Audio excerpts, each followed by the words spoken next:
Armenia must pay attention to its own society, advises Hikmet Hajiev, assistant to the president of Azerbaijan from the neighboring country, noting that there is a new wave of revanchism in Armenia. These periodically repeated messages find an echo in Armenia, where 120,000 people deprived of their homeland are fighting for their right to return. 120,000 people have been made homeless, deprived of their homeland, and one day these people must return. Now, is that return revanchism or a civilized return?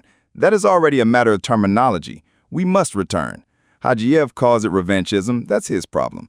Hajiev is afraid of this. Azerbaijan is afraid of this. And they want to prevent the restoration of justice, which must happen sooner or later.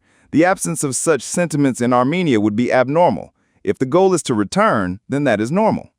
The Azerbaijani side calls the negotiations between Armenia and Azerbaijan a civilized dialogue that is in the hands of the two countries.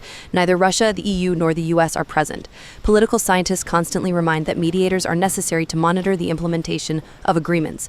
According to the doctor of history, the bilateral nature of the negotiations stems from their overall propaganda logic. I don't see any civilization. What does civilized mean? That they don't turn it into a boxing ring and don't hit each other.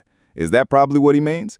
In reality, this also creates the corresponding propaganda background to ensure mediators are not involved. And in these negotiations, mediators must absolutely be involved, because without mediators, Armenia in its current state simply will not withstand Azerbaijan. Azerbaijan's accusations of revanchism against Armenia, in the historian's observation, are perceived as a reflection of Baku's own revanchist approach, constantly setting conditions for us. In these circumstances, Armenia faces the question, are these not new pressures from Baku? What does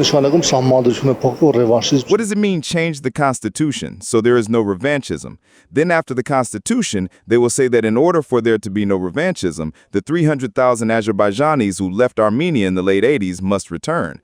This is while twice as many Armenians were forcibly displaced from the territory of Azerbaijan. While the Azerbaijanis from the territory of Armenia receive compensation by moving to other settlements, the Armenians living in Azerbaijan receive no compensation whatsoever. The historian repeats that ensuring the return of the people of Artsakh and receiving guarantees for them to live safely on their own land must be the minimum program for our people. Ana Haratunyan, ReOpen Media.